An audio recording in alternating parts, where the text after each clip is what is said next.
I was an individual who was considered an all-rounder, with other people's predictions of me becoming a doctor or achieving some other difficult degree. When I graduated, I could have been an international rugby player, with various scholarships, playing for the most prestigious team, the Irish and British Lions. But these are just the things I was good at. I, like very many people, sucked at some things. I can't swim after 3 years of lessons and countless amounts of money invested into it. At English, I was terrible. I watched year after year my grades worsen, but since I was so good at other subjects, I didn't have to worry. And consequently, my speech writing skills were never developed. This speech is held together by crappy glue and masking tape. But that doesn't matter to me. What matters is that I'm presenting this speech, because I believe I can do whatever I want to do. Hearing those words was life-changing. You can do whatever you want to do. That small belief and reassurance is what everyone needs to hear and believe. My mom, a great influence on my life, always told me those words.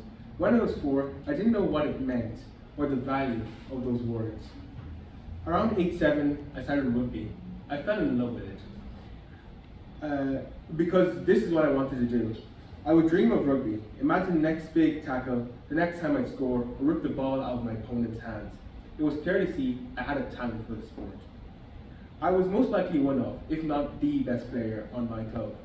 I got constant praise and accolades. I earned many awards such as tournament and championship victories and trophies in my regional league of Connacht, as well as individual awards such as Best Player Awards from my school, which had a rich history of rugby, making it prestigious, as well as the best player in my club for my age group. All the hard work I put in, the blood, sweat and tears, along with a fractured elbow, got me a chance to play professional rugby through a development pathway with a professional team. All the success filled me with pride, and as you all know, pride comes before a fall. I didn't feel like I earned my spot in the development squad. It was owed to me. After all, I'm a successful person. Something similar happened to me academically. From a young age, it was clear to see I was gifted academically. I learned a second language going to an Irish-speaking school at age 6. I was pushed to be on maths teams through my time in primary school between the ages of 8 to 12. And in state exams, I was in the upper percentiles, achieving the best scores in my class. Moving to secondary school, the equivalent to high school and middle school, nothing changed. I enjoyed school, received praise and accolades. In STEM competitions, I achieved best presentations in CANSAT, a satellite building competition in a can. At BT Young Scientist, I received the Comrade Communication Award in Technology for designing a life jacket. Outside the competitions and in school itself, the praise didn't stop, and the success kept on coming. I was told I was going to achieve the maximum score in the leaving certificate, the most important exam in a teenager's life. The door for opportunity was open to me, not because I worked hard and earned it, but because it was owed to me. That door could never be closed because I'm too successful. That is what I believe. Now comes the fall. Pride is slow and insidious. As it began working like a poison, laziness set in. I stopped practicing rugby. It came to me too easily. How could I be bad at it?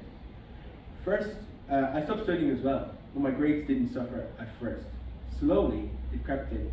A B became an A, a missed tackle instead of a sturdy defense, a dropped pass here and there, a second place instead of a first, in school and in sport, but it was too clear not to be disregarded. I started to suck. I wasn't as good as I once was. I started to develop a shell and not set goals as high. I stopped entering competitions in fear of failure, passing up the F1 in school's competition. I stopped trying in rugby, waiting to be dropped from the development squad. I stopped receiving the success and positive feedback I was so used to, and stopped believing the magical words, I can do whatever I want to do. I wasn't big enough for rugby, and I didn't study well enough for school, and the door of opportunity was closing. I was an individual who was considered an all-rounder, with other people's predictions of me becoming a doctor or achieving some other difficult degree. When I graduated, I could have been an international rugby player with various scholarships, playing for the most prestigious team, the Irish and British Lions.